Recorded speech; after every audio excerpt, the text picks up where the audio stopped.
Welcome to APSC competition centre. फिर Bihar SSC inter स्तरीय परीक्षा 2023 के लिए हम लोग प्लेटफॉर्म पब्लिकेशन का वॉल्यूम 2 आया है, उसका सेट हम लोग डिस्कस कर रहे हैं। आज हम लोग डिस्कस करने वाले हैं सेट नंबर 6 को। यहाँ पे देख पा रहे होंगे वॉल्यूम 2 है यहाँ पर भी। इससे पूर्व हम लोग इसका वॉल्यूम 1 आया था, उसको भी हमने पूरा कवर करा दिया है। चैनल पे अगर पहले बार विजिट किए हुए हैं तो चैनल को सब्सक्राइब कर लीजिए, और साथ ही आपको प्लेलिस्ट में जा करके सेट 1 को पूरा आप लगा सकते हैं। और इसका 1 से लेकर के और इसका 5 तक जो सेट है उसको भी हम डिस्कस कर चुके हैं, उसको भी आप लगा सकते हैं। अन्य पब्लिकेशन का भी वहाँ पे दिए गए हैं, आंसर का दिया हुआ है। साथ ही आपको वहाँ पे ज्ञान बिंदु का भी दिया हुआ है, क्राउन का भी दिया हुआ है, बहुत सारे सेट दिए गए हैं, उसे आप बना सकते हैं। आइए शुरू करते हैं सेट नंबर 6 को। फिर से रहा सेट नंबर 6, यहाँ पर देख पा रहे होंगे। फर्स्ट क्वेश्चन क्या है ये देखिए फ्रेंड्स। तब तक आप सेशन को ज़रूर लाइक कर दें कृपया करके, क्योंकि सेशन को बनाने में काफ़ी सबको मेहनत भी करना था, इससे मेरा मोटिवेशन भी बढ़ते रहता है आपके लाइक और शेयर करने से। आइए शुरू करते हैं। फर्स्ट क्वेश्चन कह रहा है, हाल ही में किस टीम ने हॉकी टीम इंडिया सीनियर पुरुष राष्ट्रीय चैंपियनशिप 13वां संस्करण 2023 का खिताब जीता है? ये पूछ रहा है फ्रेंड्स आपको, हाल ही में किस टीम ने हॉकी इंडिया सीनियर पुरुष राष्ट्रीय चैंपियन का 13वां संस्करण 2023 का खिताब जीता है? ये पूछ रहा है हॉकी हरियाणा ने जीता है, या हॉकी कर्नाटक ने, आ गया हॉकी गुजरात ने, या हॉकी पंजाब ने? तो राइट ऑप्शन नंबर आपको डी, अर्थात हॉकी पंजाब ने आपको यह जीता है। डी यहाँ पर फ्रेंड राइट आंसर हो जाएगा।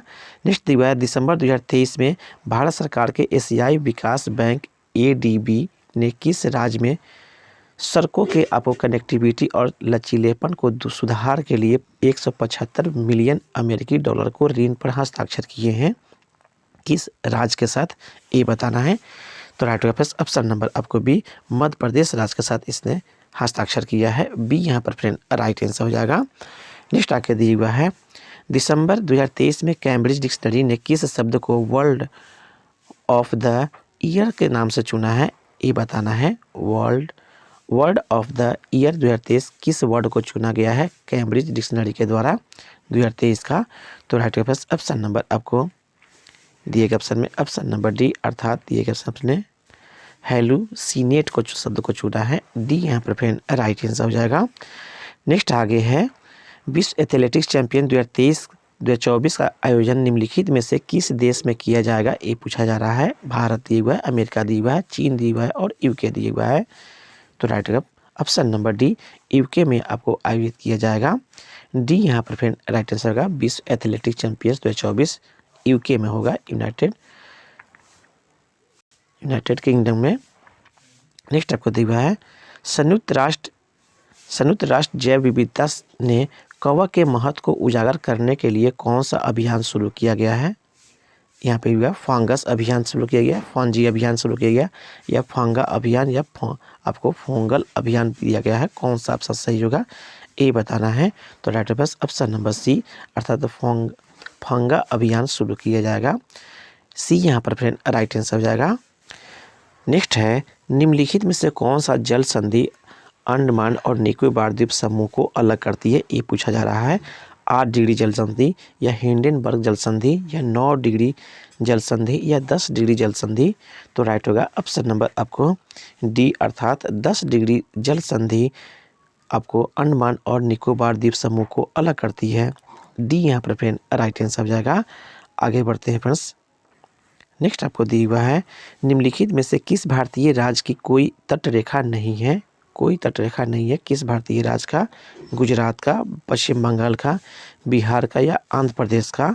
तो राइट होगा ऑप्शन नंबर बी, बिहार जो है आपको कोई तटरेखा नहीं बनाता है। बी यहाँ पर फ्रेंड राइट आंसर होगा। बाकी से जो है गुजरात वह भी आपको समुद्र के किनारे है, पश्चिम बंगाल भी आपको है, आंध्र प्रदेश भी है, इसकी सीमा समुद्र से जुड़ती है। बिहार की सीमा जो है समुद्र से नहीं जुड़ती है, इसलिए इसका कोई तटरेखा नहीं बनाता है। बी यहाँ पर राइट आंसर हो जाएगा। नेक्स्ट दिया, निम्नलिखित में से कौन सा राष्ट्र आपको बिम्स्टेक संगठन के सदस्य नहीं है? उसे आपको चयन करना है। बिम्स्टेक के सदस्य कौन नहीं है? तो दिए गए ऑप्शन में ऑप्शन नंबर आपको भूटान दिया, म्यांमार दिया, नेपाल और मालदीव दिया है। तो मालदीव जो है इसका बिम्स्टेक का सदस्य नहीं है। बिम्स्टेक के सदस्य में बांग्लादेश, भारत, म्यांमार, श्रीलंका, थाईलैंड और भूटान और नेपाल इसके सदस्य हैं। यह आपको 7 इसके सदस्य हैं। डी यहाँ पर राइट आंसर है। आगे बढ़ते हैं। नेक्स्ट है वाचस्पति पुरस्कार दिया जाता है, किस क्षेत्र में आपको वाचस्पति पुरस्कार दिया जाता है? साहित्य दिया हुआ है, उर्दू साहित्य, संस्कृत साहित्य में, हिंदी साहित्य में और बांग्ला साहित्य में। 4 ऑप्शन दिए गए हैं। तो राइट ऑप्शन नंबर बी अर्थात संस्कृत साहित्य में यह दिया जाता है वाचस्पति पुरस्कार। बी यहाँ पर राइट आंसर हो जाएगा। यह पुरस्कार के बिरला फाउंडेशन के द्वारा दिया जाता है, ये भी ध्यान में रखिएगा। और इसकी शुरुआत जो है, स्थापना जो हुई थी 1992 में हुई थी, ये भी आपको ध्यान रखिएगा। नेक्स्ट आपको दिया हुआ है, आगे बढ़ते हैं। भारतीय मूल के 2 अमेरिकी नागरिक जिन्हें प्रतिष्ठित नोबेल पुरस्कार मिला है वे कौन है, ये बताना है। भारतीय मूल के हैं, 2 अमेरिकी वैज्ञानिक हैं, उन्हें आपको नोबेल पुरस्कार मिला है, वे दोनों कौन है ये बताना है। अरविंद खुराना और आपको सी.वी. रमन दिया गया है। सुब्रमण्यम चंद्रशेखर और सी.वी. रमन दिया गया है। अरविंद खुराना और सुब्रमण्यम चंद्रशेखर दिया गया है। अमर्त्य सेन और सुब्रमण्यम चंद्रशेखर दिए गए हैं। तो right option number C Arvind Khurana और सुब्रमण्यम चंद्रशेखर को दिया गया है, जो आपको भारतीय मूल के 2 अमेरिकी नागरिक हैं, इन्हें आपको नोबेल पुरस्कार मिला हुआ है। सी यहाँ पर राइट आंसर हो जाएगा। अरविंद खुराना को चिकित्सा के क्षेत्र में 1968 में मिला था, याद रखेंगे इसे, 1968 में। जबकि सुब्रमण्यम चंद्रशेखर को 1983 में भौतिकी के लिए आपको मिला था। इसे अब ये भी आपको ध्यान रखेंगे, 1983 में, और भौतिकी के क्षेत्र में मिला था इन्हें। दोनों को आपको ध्यान में रखेंगे। नेक्स्ट आपको दिया हुआ है माधव निदान पुस्तक संबंधित है। माधव निदान पुस्तक संबंधित है, किस क्षेत्र से संबंधित है? रोग विज्ञान से, चिकित्सा विज्ञान से, या आपको शैल क्रिया से, या आपको गणितीय खगोल विज्ञान से, किससे संबंधित है ये बताना है। तो राइट होगा ऑप्शन नंबर ए रोग विज्ञान से माधव निदान पुस्तक आपको संबंधित है, ये यहाँ पर राइट आंसर हो जाएगा। आगे दिया हुआ है 2000 में किस नए देश की स्थापना हुई थी, ये पूछा जा रहा है। 2011 में किस नए देश की स्थापना हुई? पूर्वी तिमोर दिया हुआ है, पश्चिमी सहारा दिया हुआ है, उत्तरी कोरिया और दक्षिण सूडान दिया हुआ है।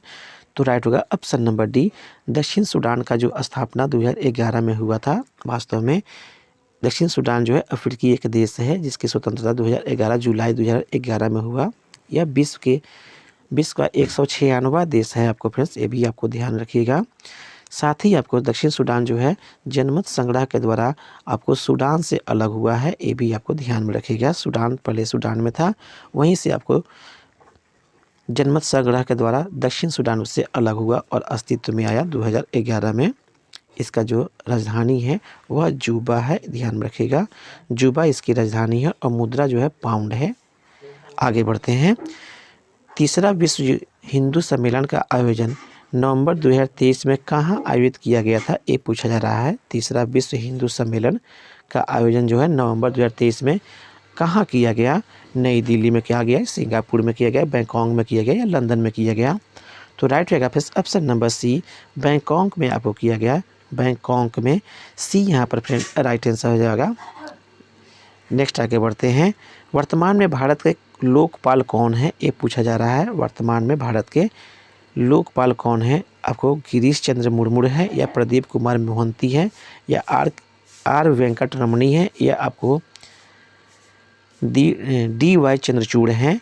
तो राइट होगा फिर ऑप्शन नंबर बी अर्थात प्रदीप कुमार मोहंती जो हैं अभी वर्तमान में भारत के लोकपाल हैं। बी यहाँ पर राइट आंसर हो जाएगा। नेक्स्ट आगे बढ़ते हैं। भारतीय संविधान के अनुच्छेद 148 खाली स्थान के एक स्वतंत्र कार्यपालक का उपबंध करता है, किसका आपको उपबंध करता है ये बताना है। राज्य के अधिवक्ता का, या राज्य के भारत के महान्यायवादी का, या भारत के राष्ट्रपति का, या भारत के नियंत्रक एवं महालेखक परीक्षक का, किसका करता है? तो राइट होगा ऑप्शन नंबर डी भारत के नियंत्रक एवं महालेखा परीक्षक का अनुच्छेद 148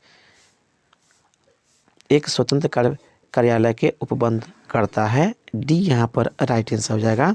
नेक्स्ट दिए गए हैं मैथ और रीजनिंग के दिए गए हैं, इसका हम लोग स्किप करते हैं, आगे बढ़ते हैं। आगे दिए हुए फिर सबको यहाँ से है आपको भारत में केंद्र और राज्य सरकारों के सभी प्राप्तियों और व्यय की संपरीक्षा करने की जिम्मेदारी निम्नलिखित में से किसकी होती है? महाधिवक्ता की होती है, या संघ लोक सेवा आयोग के, या भारत के महान्यायवादी के, या नियंत्रक एवं महालेखा परीक्षक है, किसका होता है ये पूछा जा रहा है। राइट हो जाएगा फ्रेंड्स ऑप्शन नंबर डी, नियंत्रक एवं महालेखा परीक्षक के अंतर्गत में आता है केंद्र एवं राज्य सरकार के सभी प्रकार के प्राप्तियों और व्यय की समीक्षा करने का आपको नियंत्रक एवं महालेखा परीक्षा के अंतर्गत आता है। डी यहाँ पर राइट आंसर हो जाएगा। नेक्स्ट दिया अशोक का आपको फ्रेंड्स रुमिनदेई स्तंभ संबंधित है, किससे संबंधित है। अशोक का रुमिनदेई स्तंभ बुद्ध के जन्म से है, या जैन से, या गीता से, या वेदांत से। तो राइट होगा फिर ऑप्शन नंबर ए, बुद्ध के जन्म से संबंधित है रुमिनदेई स्तंभ, ये यहाँ पर राइट आंसर हो जाएगा। नेक्स्ट आपको दिया हुआ है भारत में न्यायिक संगठन की स्थापना किसने की थी, ये पूछा जा रहा है। लॉर्ड मेयो ने, लॉर्ड कर्नवालिस ने, या लॉर्ड एटली ने, या लॉर्ड कर्जन ने। तो राइट रहेगा option number B, Lord Cornwallis ने न्यायिक संगठन की स्थापना किया था भारत में। बी यहाँ पर राइट आंसर हो जाएगा। नेक्स्ट दिया निम्नलिखित में से कौन आपको रुहेला सरदार अहमद शाह अब्दाली का विश्वास पात्र था, ये पूछा जा रहा है। तो राइट होगा option number B, Najib Khan जो था वह आपको रुहेला सरदार अहमद शाह अब्दाली का विश्वास पात्र था। बी यहाँ पर राइट आंसर हो जाएगा। स्वामी दयानंद सरस्वती ने आर्य समाज की स्थापना किस वर्ष की थी, ये पूछा जा रहा है। 1855 में, 1877 में, 1875 में, या 1865 में। तो राइट ऑप्शन नंबर हो जाएगा ऑप्शन नंबर सी, 1875 में दयानंद सरस्वती के द्वारा आर्य समाज की स्थापना किया गया था। सी यहाँ पर राइट आंसर आ जाएगा। दयानंद सरस्वती का जो मूल नाम था वह मूला शंकर था, ये भी याद रखेगा। मूल शंकर था फ्रेंड्स, आपको मूल शंकर इनका पूरा आपको मूल नाम था मूल शंकर किनका, दयानंद सरस्वती का, ये आपको ध्यान रखिएगा। आगे बढ़ते हैं फ्रेंड्स। सामाजिक त्यौहार नुआखाई भारत के किस राज्य में से संबंधित है, ये बताया जाना है। नुआखाई भारत के किस राज्य से संबंधित है, उड़ीसा से, असम से, कर्नाटक से, या तमिलनाडु से। तो राइट होगा ऑप्शन नंबर ए, अर्थात यह उड़ीसा से संबंधित है। नुआखाई आपको त्यौहार जो है यह उड़ीसा से संबंधित है। नेक्स्ट है गिरिजा देवी संबंध किस घराने से है, ये पूछा जा रहा है। गिरिजा देवी का संबंध जो है किस घराने से है, लखनऊ घराने से है, या आपको बनारस, या आपको आगरा, या ग्वालियर से। तो राइट ऑप्शन नंबर बी, यह बनारस घराने से संबंध रखती हैं गिरिजा देवी। यह वास्तव में भारतीय शास्त्रीय गायिका थी जिन्होंने मुख्यतः ठुमरी गायन को लोकप्रिय बनाया था, और यह बनारस घराने से संबंध थी। बी इसका राइट आंसर हो जाएगा। नेक्स्ट आपको दिया निम्नलिखित प्रमुख नदियों व उसके उद्गम स्थल को के जोड़े से आपको बनाना है। यमुना का उद्गम स्थल कहाँ है, ये बताना है। तो यमुना का जो आपको उद्गम स्थल है यह आपको यमुनोत्री है, ए का आपको डी हो जाएगा। जब कृष्णा का किसका कहाँ पे से निकलती है, तो यह महाबलेश्वर से निकलती है, यह आपको 3 हो जाएगा। गोदावरी कहाँ से निकलती है, ये पूछा जा रहा है। तो यह आपको नासिक से निकलती है, 2 हो जाएगा। और महानदी निकलती है आपको सिहावा से, दिए गए ऑप्शन के हिसाब से फिर ऑप्शन नंबर ए यहाँ पर राइट आंसर हो जाएगा। आगे बढ़ते हैं। कालबेलिया लोक नृत्य किस राज्य से संबंधित है। कालबेलिया लोक नृत्य है किस राज्य से संबंधित है, मध्य प्रदेश, राजस्थान, उड़ीसा, या झारखंड। तो राइट हो जाएगा ऑप्शन नंबर आपको बी, यह राज्य से राजस्थान से संबंधित है। बी यहाँ पर राइट आंसर जाएगा। इसे आपको ध्यान में रखेंगे। कालबेलिया नृत्य को 2010 में फ्रेंड्स आपको 2010 में यूनेस्को के आपको अमूर्त संस्कृति विरासत की सूची में शामिल किया गया है, ये भी आपको ध्यान में रखिएगा। बी यहाँ पर राइट आंसर है। नेक्स्ट दिया मुद्रा बाजार के असंगठित भाग में क्या होता है, ये बताना है। मुद्रा के जो असंगठित भाग है वह कौन है, सहकारी बैंक है, या वित्त निगम है, या क्षेत्रीय ग्रामीण बैंक है, या साहूकार है। तो राइट होगा ऑप्शन नंबर डी, साहूकार जो है मुद्रा बाजार के असंगठित भाग में है। डी यहाँ पर राइट आंसर हो जाएगा।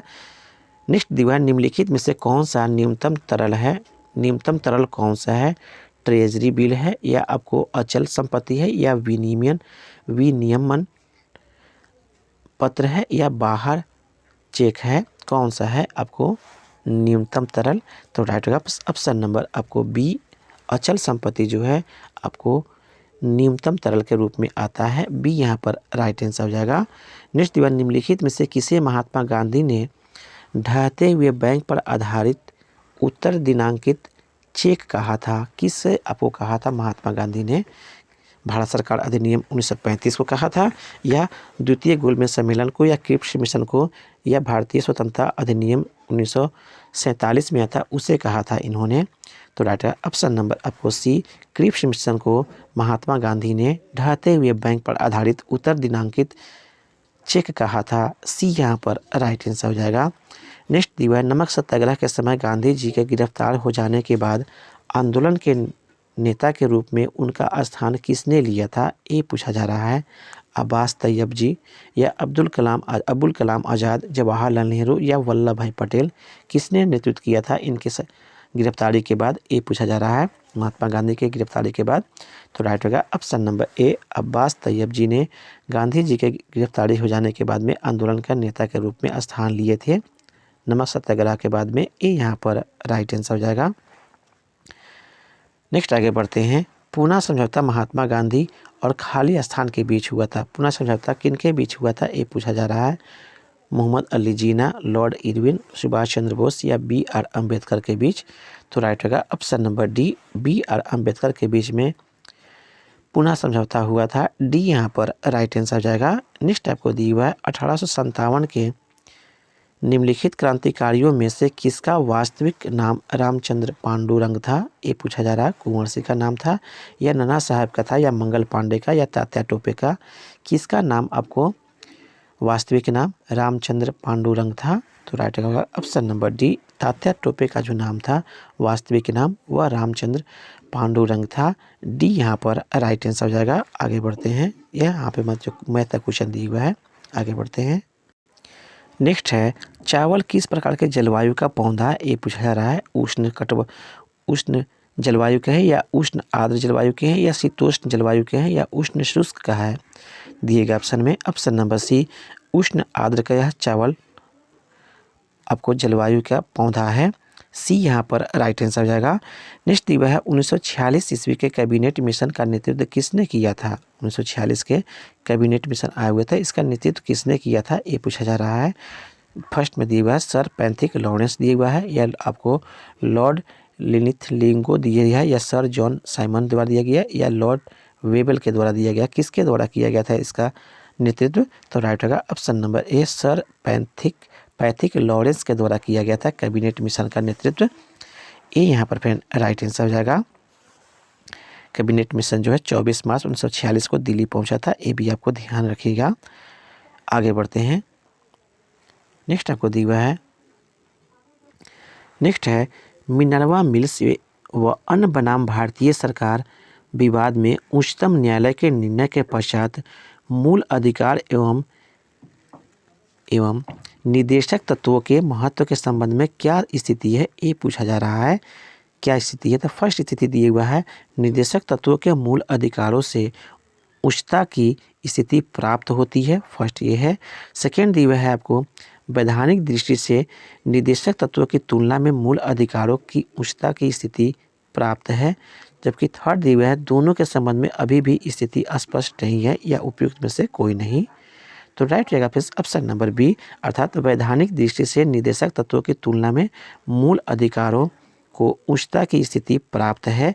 यह आपको मिनर्वा मिल्स एवं अन्य बनाम भारत एवं भारतीय सरकार विवाद के में उच्चतम न्यायालय का निर्णय के पश्चात ये आपको दृष्टिकोण आया था उच्चतम न्यायालय का। बी यहाँ पर राइट आंसर हो जाएगा। नेक्स्ट आपको दिया है 6 माह की अवधि से अधिक समय तक आपातकाल को जारी रखने के लिए क्या करना जरूरी होता है? ये पूछा जा रहा है फ्रेंड आपको। फर्स्ट में दिया हुआ है कि प्राप्ति 2 माह के बाद संसद की स्वीकृति आवश्यक होगी, या प्राप्ति 6 माह बाद संसद की स्वीकृति आवश्यक होगी, या प्राप्ति 9 माह बाद संसद की स्वीकृति आवश्यक होगी, या प्राप्ति के 10 माह बाद संसद के स्वीकृति आवश्यक होगी। कौन सा ऑप्शन सही होगा ये पूछा जा रहा है। तो right answer option number B, अर्थात प्राप्ति के 6 माह बाद संसद की स्वीकृति आवश्यक होती है। 6 माह की अवधि से अधिक समय तक अगर आपातकाल को जारी रखना होता है तो इसे संसद की स्वीकृति जरूरी होती है 6 माह के बाद में। बी यहाँ पर राइट आंसर हो जाएगा। आगे बढ़ते हैं। बांग्लादेश को पाकिस्तान से आज़ादी कब मिली थी ये पूछा जा रहा है फिर से आपको, तो जानते ही हैं आपको। ऑप्शन नंबर दिए गए ऑप्शन में ऑप्शन नंबर ए 1971 में बांग्लादेश को पाकिस्तान से आज़ादी मिली थी। ए यहाँ पर फ्रेंड राइट आंसर हो जाएगा। नेक्स्ट आपको दिया हुआ है गुट निरपेक्ष आंदोलन के संदर्भ में निम्नलिखित में से कौन आपको कथनों पर विचार करना है। फर्स्ट में इसकी उत्पत्ति 1955 ईस्वी में आयोजित आपको बांगडुंग सम्मेलन में हुई। सदस्यता के लिए एक शर्त के रूप में गुट निरपेक्ष आंदोलन के राज्य बहुपक्षीय सैन्य गठबंधन का हिस्सा नहीं हो सकते हैं। ऊपर दिए कथनों में से कौन सा कथन सही है इसका चयन करना है। तो दिए गए कथन में 1 और 2 दोनों सही है। ऑप्शन नंबर सी यहाँ पर राइट आंसर हो जाएगा। नेक्स्ट दिया है निम्नलिखित में से कौन सुमेलित नहीं है इसका आपको चयन करना है। फर्स्ट में है रूस जो है मास्को, सेकेंड में कनाडा आपको ओटावा, चीन आपको शंघाई, ऑस्ट्रेलिया आपको कैनबरा दिया हुआ है। कौन सा आपको सुमेलित नहीं है ये चयन करना है। तो right answer option number C, चीन जो है आपको चीन जो है दिया हुआ है यह शंघाई यह आपको सही नहीं है। सी यहाँ पर राइट आंसर होगा। चीन की जो राजधानी है वह बीजिंग है। यहाँ पर दिएगा शंघाई जो कि सही नहीं है। बाकी जो दिएगा सबकी राजधानियाँ दिए गई जो कि सही मिलान है। सी यहाँ पर राइट आंसर हो जाएगा। नेक्स्ट आपको दिया हुआ है, नेक्स्ट है एक व्यक्ति लंदन से वार्सवा के लिए एक सीधी रेखा खींचता है, दूसरी रेखा वार्सवा से आपको ओस्लो और तीसरी ओस्लो से लंदन के लिए खींचते हैं। ये तीनों सीधी रेखाएं एक त्रिभुज का निर्माण करती है। बताइए कि निम्नलिखित में से कौन सा देश इस त्रिभुज में पूरी तरह से आएगा ये पूछा जा रहा है फ्रेंड्स आपको। त्रिभुज के बीच में मध्य में कौन सा देश आएगा ये पूछा जा रहा है। तो right answer option number D, Denmark जो है आपको तीनों देशों के द्वारा खींचे गए रेखा के बीच में आएगा। डी यहाँ पर राइट आंसर हो जाएगा। नेक्स्ट दिया है 2001 की जनगणना के अनुसार निम्नलिखित में से किस राज्य में सर्वाधिक 9 लिपियाँ प्रचलित हैं ये पूछा जा रहा है। अरुणाचल प्रदेश, गुजरात, पश्चिम बंगाल या उत्तर प्रदेश में किसमें यह 9 लिपियाँ प्रचलित हैं। तो राइट रहेगा ऑप्शन नंबर सी, पश्चिम बंगाल में ये 9 लिपियाँ प्रचलित हैं। सी यहाँ पर फिर राइट आंसर हो जाएगा। आगे बढ़ते हैं। निम्नलिखित में से कौन सा संविधान का अनुच्छेद पंचायत की अवधि को परिभाषित करता है। पंचायत की अवधि को परिभाषित करने वाला कौन सा अनुच्छेद है। अनुच्छेद 243N या 243O या अनुच्छेद 243E या बी दिया हुआ है। तो राइट होगा ऑप्शन नंबर आपको सी, अनुच्छेद 243E जो है आपको पंचायत की अवधि को परिभाषित करता है। सी यहाँ पर राइट आंसर है। आगे बढ़ते हैं। निम्नलिखित में से किस समिति या आयोग ने न्याय पंचायतों के गठन की सिफारिश की थी। न्याय पंचायतों के गठन की सिफारिश किस आयोग ने किया था। तो राइट होगा ऑप्शन नंबर आपको बी, अशोक मेहता समिति ने आपको यह सिफारिश किया था। बी फ्रेंड इसका राइट आंसर हो जाएगा। नेक्स्ट आपको दिया हुआ है नीति आयोग के विषय में निम्नलिखित में से कौन सा कथन सही नहीं है उसका चयन करना है। सही कथन नहीं है उसका चयन करना है। इसका गठन योजना आयोग के स्थान पर किया गया। इसमें एक पूर्णकालिक अध्यक्ष होते हैं। इसका गठन जनवरी 2015 में किया गया था। यह सहकारी संघवाद के सिद्धांत पर आधारित था। कौन सा कथन सत्य है, कौन सा कथन सत्य नहीं है इसका चयन करना है। तो राइट होगा प्लस ऑप्शन नंबर बी, इसमें एक पूर्णकालिक अध्यक्ष होंगे यह कथन सत्य नहीं है। इसमें आपको जो प्रधानमंत्री होते हैं वहीं आपको नीति आयोग के अध्यक्ष होते हैं जो कि प्रत्येक 5 साल पर बदल सकते हैं। इसलिए बी इसके बारे में जो कथन है वह सत्य नहीं है। बाकी जो दिया गया है इसका गठन 15 में किया गया जो कि योजना आयोग के स्थान पर किया गया था, जानते ही हैं। इस तरह से बी यहाँ पर राइट आंसर हो जाएगा। नेक्स्ट दिया है निम्न में से या निम्नलिखित में से कौन सा कार्यक्रम रोजगार से संबंधित नहीं है। कौन सा कार्यक्रम जो है रोजगार से संबंधित नहीं है उसका चयन करना है। तो राइट ऑप्शन नंबर सी, अर्थात RMA से रामसा जो है यह आपको रोजगार से संबंधित नहीं है। बाकी मनरेगा NRLM ये भी और स्टेप सभी आपको रोजगार से संबंधित है। सी यहाँ पर राइट आंसर हो जाएगा। RMS का पूरा अगर नाम देखा जाए तो यह राष्ट्रीय माध्यमिक शिक्षा अभियान है जो 2009 में भारत सरकार द्वारा शुरू किया गया था। इस तरह से यह गुणवत्ता शिक्षा में गुणवत्ता सुधार के लिए, न कि रोजगार के लिए है, बाकी रोजगार के लिए दिए गए हैं। सी यहाँ पर राइट आंसर था। नेक्स्ट आपको दिया हुआ है निम्नलिखित में से कौन सी पुस्तक रोमन लेखक आपको वरिष्ठ प्लिनी द्वारा लिखी गई थी, ये पूछा जा रहा है। तो राइट ऑप्शन नंबर सी अर्थात नेचुरल हिस्ट्री जो था यह वरिष्ठ प्लिनी के द्वारा लिखा गया था। सी यहाँ पर राइट आंसर हो जाएगा। आगे बढ़ते हैं। नेक्स्ट है कौन सा अधिनियम प्रतिनिधित्व लोकतंत्र को भागीदारी लोकतंत्र में बदलता है जिसमें जमीनी स्तर पर लोकतांत्रिक संस्थाओं के विकास में एक महत्वपूर्ण कदम माना जाता है। कौन सा संशोधन अधिनियम ऐसा है? तो राइट ऑप्शन नंबर डी 73वां संविधान संशोधन अधिनियम जो आपको कब आया था? तो 1992 में आया था। यह संशोधन अधिनियम प्रतिनिधित्व लोकतंत्र के भागीदारी लोकतंत्र में बदलता है जिसमें जमीनी स्तर पर लोकतांत्रिक संस्थाओं के विकास में महत्वपूर्ण कदम माना जाता है। डी यहाँ पर राइट आंसर हो जाएगा। जबकि 42वां संविधान संशोधन अधिनियम यह आपको 1976 में आया था। फ्रेंड्स आपको 1976 में आया था और इसे लघु संविधान संशोधन कहते हैं, ये भी ध्यान रखिएगा। जबकि 52वां संविधान संशोधन अधिनियम यह आपको 1985 में हुआ था। 1985 में हुआ था जो मुख्य रूप से दल बदल से संबंधित था। और 61वां संविधान संशोधन यह कब आया था? तो 1989 में आया था। 1989 में आया था जो मतदान का उम्र जो था 21 वर्ष से घटा करके 18 वर्ष कर दिया गया। इस तरह से सभी के बारे में ध्यान रखिएगा। आगे बढ़ते हैं। नेक्स्ट आपको दिए हुआ नीचे दिए गए सब रीजनिंग का क्वेश्चन है। आगे बढ़ते हैं फ्रेंड्स। नेक्स्ट है जफर खान दिल्ली सल्तनत के निम्नलिखित में से किस शासक का प्रसिद्ध सेनापति था? बलबल का, अलाउद्दीन खिलजी का, मोहम्मद बिन तुगलक का या इल्तुतमिश का? तो राइट होगा option number C Alauddin Khilji का यह सेनापति था। सी यहाँ पर राइट आंसर हो जाएगा। भारत में किस वर्ष में प्रस्तुत किया गया बजट को काला बजट कहा जाता है, ये पूछा जा रहा है। तो राइट होगा फ्रेंड्स ऑप्शन नंबर आपको बी अर्थात 1973-74 में पेश किए गए बजट को काला बजट के रूप में जाना जाता है।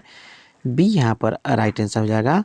नेक्स्ट आपको दिया हुआ है अंग्रेजों द्वारा अंतर्देशीय उत्प्रवास अधिनियम कब लागू किया गया था, ये पूछा जा रहा है। अंग्रेजों द्वारा अंतर्देशीय उत्प्रवास अधिनियम कब लागू किया गया था? तो राइट होगा ऑप्शन नंबर बी 1859 में लागू किया गया था। बी यहाँ पर राइट आंसर हो जाएगा। नेक्स्ट है निम्न में से कौन सा पर्वत चोटी भारत में है, ये बताना है। अन्नपूर्णा दी हुआ है, कामेट दी हुआ है, मकालू और नामचा बड़वा दी हुआ है। कौन सा पर्वत चोटी भारत में अवस्थित है, ये बताना है। तो राइट होगा ऑप्शन नंबर सी कामेट जो है वह भारत में अवस्थित आपको पर्वत चोटी है। सी यहाँ पर राइट आंसर हो जाएगा। इस कामेट की ऊंचाई की बात की जाए तो 7756 मीटर है, ये भी ध्यान में रखिएगा। यह भारत में अवस्थित है। अन्नपूर्णा कहाँ अवस्थित है, ये भी जान लीजिए। तो यह नेपाल में है। इसकी ऊंचाई जो है 8078 मीटर है, ये आपको ध्यान रखिएगा। साथ ही आपको फ्रेंड्स मकालू दिया हुआ है। मकालू कहाँ अवस्थित है? तो मकालू नेपाल और चीन में अवस्थित है। इसका 8481 आपको मीटर है। नेपाल चीन में पड़ता है मकालू पर्वत। उसी तरह से आपको नामचा बड़वा दिया हुआ है। तो नामचा बड़वा कहाँ अवस्थित है? तो यह पूर्ण रूप से चीन में अवस्थित है। और इसकी ऊंचाई की बात की जाए तो यह 7782 मीटर इसकी ऊंचाई है। ध्यान में रखिएगा। नामचा बड़वा का चीन में अवस्थित है। इस तरह से फ्रेंड्स आपका इस क्वेश्चन का आंसर आपका सी कामेट इसका राइट आंसर था। आगे बढ़ते हैं। कौन से मूल अधिकार केवल भारतीय नागरिकों के लिए उपलब्ध हैं, ये पूछा जा रहा है। कौन सा आपको मूल अधिकार केवल भारतीय नागरिकों के लिए उपलब्ध है? दिए गए ऑप्शन में ऑप्शन नंबर ए अनुच्छेद जो 15, 16 और 19, 29 और 30 जो है मूल अधिकार जो वर्णित है अनुच्छेद में, ये सभी आपको भारतीय नागरिकों के लिए उपलब्ध हैं। ये यहाँ पर राइट आंसर होगा। बाकी जो दिए गए हैं वह आपको अन्य देश के नागरिकों के लिए भी हैं और भारत के लिए हैं, लेकिन मूल रूप से 15, 16, 19, 29, 30 जो है अनुच्छेद वह भारतीय नागरिकों के लिए है। ये यहाँ पर राइट आंसर हो जाएगा। नेक्स्ट दिया हुआ है, निम्नलिखित में से कौन से कथन सत्य है, इसका चयन करना है। फर्स्ट में दिया हुआ है आपको कोप 28 को नई दिल्ली भारत में आयोजित करने का प्रस्ताव है। नेक्स्ट है आपको दूसरा कथन दिया हुआ है, पहला संयुक्त राष्ट्र जलवायु परिवर्तन सम्मेलन 1995 में आयोजित किया गया था। नेक्स्ट है आपको पहला संयुक्त राष्ट्र जलवायु परिवर्तन सम्मेलन पेरिस फ्रांस में आयोजित किया गया था। कौन सा कथन सत्य है ये बताना है। तो दिए गए option friends option number C अर्थात केवल बी जो है आपको सत्य है। पहला संयुक्त राष्ट्र जलवायु परिवर्तन सम्मेलन 1995 में आयोजित किया गया था, ये आपको फ्रेंड्स सही है। बाकी जो दिए गए हैं कथन वह आपको गलत है। नेक्स्ट आपको दिया हुआ है खाली स्थान विज्ञान की वह शाखा है जिसका उद्देश्य मानव जनसंख्या के आनुवंशिक गुणवत्ता में सुधार करना है। कौन सा यह आपको शाखा है विज्ञान की। तो right answer option number C आपको यूजेनिक्स जो है यूजेनिक्स विज्ञान की वह शाखा है जिसके उद्देश्य मानव जनसंख्या के आनुवंशिक गुणवत्ता में सुधार करना है। सी यहाँ पर राइट आंसर हो जाएगा। नेक्स्ट आपको दिया हुआ है नोबेल पुरस्कार विजेता गैलेन टी सीबोर्ग के सम्मान में अमेरिकी शोधकर्ताओं द्वारा किस कृत्रिम तत्व की अस्थायी रूप से सीबोर्गियम नाम दिया गया है, ये पूछा जा रहा है फ्रेंड्स आपको। फिर से देख लीजिए, नोबेल पुरस्कार विजेता गैलेन टी सीबोर्ग के सम्मान में अमेरिकी शोधकर्ताओं द्वारा किस कृत्रिम तत्व को अस्थायी तौर रूप में आपको सीबोर्गियम नाम दिया गया है, ये पूछा जा रहा है फ्रेंड्स आपको। तो राइट होगा दिए गए ऑप्शन में ऑप्शन नंबर बी तत्व जो है 106 को यह नाम दिया गया है। बी यहाँ पर राइट आंसर हो जाएगा। नेक्स्ट दिया हुआ है आपको म्यूरिएटिक अम्ल का वैज्ञानिक नाम क्या है, ये पूछा जा रहा है। तो राइट होगा ऑप्शन नंबर ए हाइड्रोक्लोरिक अम्ल इसका नाम होता है वैज्ञानिक नाम, ये यहाँ पर राइट आंसर होगा।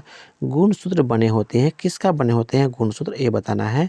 तो यह डीएनए और प्रोटीन से बने होते हैं गुणसूत्र। सी यहाँ पर राइट आंसर हो जाएगा। नेक्स्ट दिया हुआ खाली स्थान के 3 सक्रिय रूप रेटिनल, उसके बाद में रेटिनॉल और आपको रेटिनाइक एसिड होते हैं, किसका यह सक्रिय 3 रूप है ये बताना है। तो right answer option number A vitamin A का यह तीनों सक्रिय रूप है रेटिनल, रेटिनॉल या रेटिनोइक एसिड। सी यहाँ पर राइट आंसर हो जाएगा। नेक्स्ट आपको दिया हुआ है सिद्धांत delta P into delta x बड़ा या बराबर है h/4 पाई के कहलाता है। कौन सा किसका सिद्धांत कहलाता है। तो right answer option number B Heisenberg अनिश्चितता का सिद्धांत कहलाता है। बी इसका राइट आंसर आ जाएगा। कौन सा पेशी युग्म अनैच्छिक पेशियों के रूप में कार्य करता है, ये पूछा जा रहा है। अब फर्स्ट में दिया हुआ है आपको स्तरिक पेशियाँ, चिकनी पेशियाँ, हृदय पेशियाँ या कंकाल पेशियाँ। तो राइट होगा ऑप्शन नंबर बी अर्थात दिए गए ऑप्शन में ऑप्शन नंबर बी 1, 2 और 3 जो है अर्थात चिकनी पेशियाँ और हृदय पेशियाँ यह आपको अनैच्छिक पेशियों के रूप में कार्य करता है। बी यहाँ पर राइट आंसर हो जाएगा। आगे बढ़ते हैं। वह वर्ग चुनिए जिसमें साझे लक्षण सबसे अधिक संख्या में पाए जाते हैं, ये बताना है। वह लक्षण चुनिए जिसमें साझे लक्षण सबसे अधिक पाए जाते हैं। तो राइट होगा ऑप्शन नंबर ए एक स्पीशीज की 2 व्यष्टियों में साझे लक्षण आपको अधिक संख्या में पाए जाते हैं, ये यहाँ पर राइट आंसर हो जाएगा। नेक्स्ट दिया एम्फीबिया में नहीं होता है, क्या नहीं होता है ये पूछा जा रहा है। फर्स्ट में वह 3 कोष्ठीय वाला हृदय ये पाया जाता है। क्लोम या फेफड़ा ये भी पाया जाता है। श्लेष्मा ग्रंथि ये भी पाया जाता है। सॉल्क इसमें नहीं पाए जाते एम्फीबिया में। सी यहाँ पर राइट आंसर हो जाएगा। नेक्स्ट दिए गए हैं वह रीजनिंग के क्वेश्चन है। आगे बढ़ते हैं।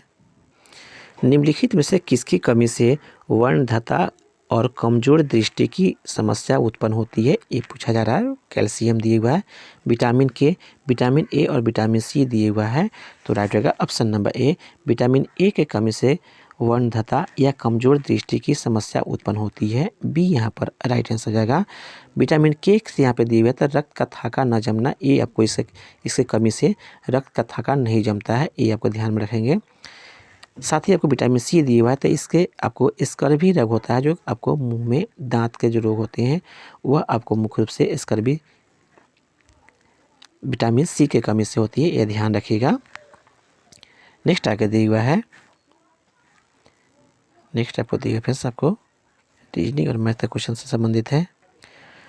तत्व A B C D E के परमाणु क्रमांक दिए गए हैं 9, 11, 9, 11, 17, 12 और 13 दिए गए हैं।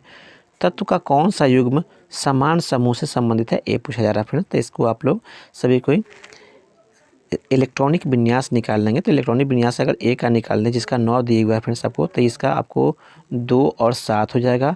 उसी प्रकार से 17 का निकाला जाए तो फ्रेंड्स आपको कितना हो जाएगा, 17 का निकालेंगे तो 2, 8 और लास्ट में आपको 7 हो जाएंगे। इस हिसाब से देखा जाए तो अंतिम में 12वें कक्ष में आपको 7 इलेक्ट्रॉन आएंगे। इस प्रकार से ए और सी जो है सही है, बाकी सब जो मिलान सही नहीं है। तो इस तरह से समान जो समूह रखने वाले होंगे वह आपको ऑप्शन नंबर सी हो जाएंगे। ए और सी जो है आपको राइट आंसर हो जाएगा। हेलोजन ग्रुप के से संबंध हो जाएंगे इसका, सी इसका राइट आंसर हो जाएगा 12वें कक्ष में एक जैसे इलेक्ट्रॉन रहने के कारण से। नेक्स्ट आपको दिया हुआ है निम्नलिखित में से कौन सा ICANN का सही रूप है, ये बताना है। ICA पूरा नाम पूछा जा रहा है, ICANN का पूरा नाम। तो राइट होगा ऑप्शन नंबर आपको बी, अर्थात द इंटरनेशनल कॉर्पोरेशन फॉर आपको असाइंड नेम्स एंड नंबर्स जो है इसका पूरा नाम होगा बी, यहाँ पर राइट आंसर हो जाएगा। नेक्स्ट आपको दिया हुआ है शक्कर के इस परिवर्तन में होता है, क्या होता है शक्कर के इस परिवर्तन में, ए पूछा जा रहा है फ्रेंड। तो राइट होगा ऑप्शन नंबर आपको ए, ऑक्सीकरण होता है। सी यहाँ पर, ए यहाँ पर राइट आंसर हो जाएगा। नेक्स्ट आपको दिया हुआ है यौना आरंभ पर विवृषण का निम्नलिखित में से कौन सा कार्य नहीं होता है, ए पूछा जा रहा है। कौन सा कार्य विवृषण द्वारा नहीं होता है, ए पूछा जा रहा है। तो जनन कोशिकाओं का निर्माण करना, टेस्टोस्टेरोन का स्राव करना, अपरा का विकास, आपको एस्ट्रोजन का स्राव, कौन सा कार्य नहीं होता है, ए पूछा जा रहा है। तो राइट होगा फ्रेंड्स ऑप्शन नंबर सी, अर्थात 3 और 4 जो दिए गए हैं काम, अपरा का विकास ये आपको नहीं होता है, साथ ही आपको एस्ट्रोजन का स्राव भी इसमें नहीं होता है। सी यहाँ पर राइट आंसर रहेगा। बाकी जनन कोशिकाओं का निर्माण होता है, एस्ट्रोजन का स्राव ये दोनों होता है। नेक्स्ट आपको दिया हुआ है निम्नलिखित में से कौन सा विलयन में विद्युत का चालक नहीं होता है, ये पूछ रहा है फ्रेंड्स। फर्स्ट में दिया हुआ है अल्कोहल और ग्लूकोज के विलयन में, ग्लूकोज और क्षार के, अल्कोहल और अम्ल में, अम्ल और क्षार में। फ्रेंड्स यहाँ पे ध्यान रखेंगे जब भी आपको क्षार से संबंधित या अम्ल से संबंधित विलयन होंगे वह आपको विद्युत का चालक होंगे ही होंगे, जिसमें केवल आपको इसके अलावा कोई अगर मिश्रण रहता है तो वह आपको विद्युत का चालक नहीं होगा। यहाँ पे अल्कोहल और ग्लूकोज दिए हुआ है, यह आपको चालक नहीं हो पाएगा, ये यहाँ पर राइट आंसर हो जाएगा। नेक्स्ट आपको दिया हुआ है गलत वाक्य को आपको चुनना है। फर्स्ट में दिया हुआ है एक कोशिकीय यूकैरियोटिक जीवों को प्रोटिस्टा के अंतर्गत रखा गया, फर्स्ट से आपको दिया हुआ है। सेकंड दिया हुआ है विटेकर द्वारा कोशिका संरचना, पोषण और स्रोत के प्रक्रिया को ध्यान में रखते हुए जीवों के 5 वर्गों में वर्गीकृत किया गया। थर्ड दिया हुआ है आपको मुनिरा जगत के और प्रोटिस्टा जगत दोनों परपोषी अथवा विषमपोषी हो सकते हैं। मुनिरा जगत को जीव में सुस्पष्ट आपको केंद्र होते हैं, ये बताया जा रहा है। कौन सा वाक्य जो है गलत है ये बताना है आपको दिए गए ऑप्शन में फ्रेंड्स। तो इसका दिए गए ऑप्शन में फ्रेंड्स ऑप्शन नंबर आपको डी, अर्थात मुनिरा जगत के जीवों में सुस्पष्ट केंद्र होते हैं, ये कथन आपको फ्रेंड्स गलत है। डी यहाँ पर राइट आंसर है, बाकी जो दिए गए वह सब सही है, डी इसका राइट आंसर है। नेक्स्ट आगे बढ़ते हैं निम्नलिखित में से कौन सा कोलाइड का गुण नहीं है, ये बताना है। कोलाइड का गुण कौन सा नहीं है। फर्स्ट में दिया कोलाइड एक विषमांगी मिश्रण होता है, ये सही है। कोलाइड इससे गुजरने वाला प्रकाश पुंज को प्रकीर्णित नहीं कर सकता है, ये कथन आपको गलत है, यह प्रकीर्णित कर सकता है। इस तरह से फ्रेंड्स आपका बी ही यहाँ पर गुण जो दिया हुआ है यह सही नहीं है, बी यहाँ पर राइट आंसर हो जाएगा। बी यहाँ पर राइट आंसर हो जाएगा। आगे बढ़ते हैं, यहाँ पर रो प्रतिरोधकता वाले एक धातु के तार को 4 बराबर भागों में काटा जाता है, प्रत्येक भाग में प्रतिरोधकता कितनी होगी, ये पूछा जा रहा है फ्रेंड्स आपको। अर्थात रो जो है किसी प्रतिरोधकता वाले धातु के तार को 4 बराबर भागों में बांट रहा है, प्रत्येक भाग के प्रतिरोधकता कितना हो जाएगा, ये पूछा जा रहा है फ्रेंड। तो राइट होगा ऑप्शन नंबर डी, प्रत्येक भाग का प्रतिरोधकता जो है वही रहेगा जो पहले वाला था, रो ही रहेगा। डी यहाँ पर राइट आंसर हो जाएगा, क्योंकि प्रतिरोधकता वह वास्तव में वस्तु का गुण होता है और गुण में बदलाव नहीं होगा। यदि स्प्रिंग में धारा प्रवाहित की जाती है तो स्प्रिंग पर क्या प्रभाव पड़ेगा, ये पूछा जा रहा है। तो राइट होगा ऑप्शन नंबर ए, संकुचित हो जाएगा। नेक्स्ट वह प्रदीप्त ठोस को उच्च ताप पर गर्म करने पर प्राप्त होता है। क्या प्राप्त होता है प्रदीप्त ठोसों को उच्च ताप पर गर्म करने पर? तो राइट होगा ऑप्शन नंबर सी, सतत वात भट्टी आपको सतत वर्णपट प्राप्त होता है। सी यहाँ पर राइट आंसर हो जाएगा। नेक्स्ट वह पदार्थों के निम्नलिखित वर्गों में से कौन से वर्ग या वर्ग में केवल अजैव निम्नीकरणीय वस्तुएं शामिल है? केवल अजैव निम्नीकरणीय वस्तुएं शामिल है, कौन से आपको ऑप्शन में? तो राइट होगा फ्रेंड्स ऑप्शन नंबर आपको डी, अर्थात 2 और 4 में 2 में देखा जाए तो पॉलीथीन दिए हुआ है और उसके बाद प्रलक्षण और पीवीसी दिए हुआ है, प्लास्टिक, प्रलक्षक और घास दिए हुआ है। सॉरी ये नहीं है, आपको 4 यहाँ पे है, प्लास्टिक, बैकेलेट और डीडीटी। तो 2 और 4 जो है इसमें अनिम्नीकरणीय वस्तुएं शामिल है। डी यहाँ पर राइट आंसर हो जाएगा। नेक्स्ट दीवार निम्नलिखित में से कौन से अपवर्द को सरल कार्बनिक पदार्थों में निम्नीकृत कर सकता है, ये पूछा जा रहा है। तो राइट होगा ऑप्शन नंबर बी, अर्थात कवकीय एंजाइम को सरल कार्बनिक पदार्थों में निम्नीकृत कर सकता है। बी यहाँ पर राइट आंसर हो जाएगा। एस्बेस्टस के कारण होने वाला प्रमुख रोग कौन सा है? एस्बेस्टस से होने वाला कौन सा रोग है? तो राइट होगा ऑप्शन नंबर ए, अर्थात एम्फेसेमा जो है रोग होता है, देख लेंगे इसे, एम्फेसेमा रोग। ये यहाँ पर राइट आंसर हो जाएगा। नेक्स्ट जो दिए गए हैं रीजनिंग का क्वेश्चन दिए गए हैं, इसके बाद जो क्वेश्चन दिए गए रीजनिंग और मैथ का दिए गए हैं, इसका सोल्यूशन हम लोग टेलीग्राम चैनल पर दे देंगे, वहाँ से आप देख लेंगे। बाकी जो क्वेश्चन दिया है रीजनिंग और मैथ का ही है। इस तरह से यह भी सेटअप को कंप्लीट होता है। आई होप मेरा प्रयास आपको अच्छा लग रहा हो तो कृपया चैनल को जरूर सब्सक्राइब कर देंगे। आपका दिन शुभ हो, धन्यवाद।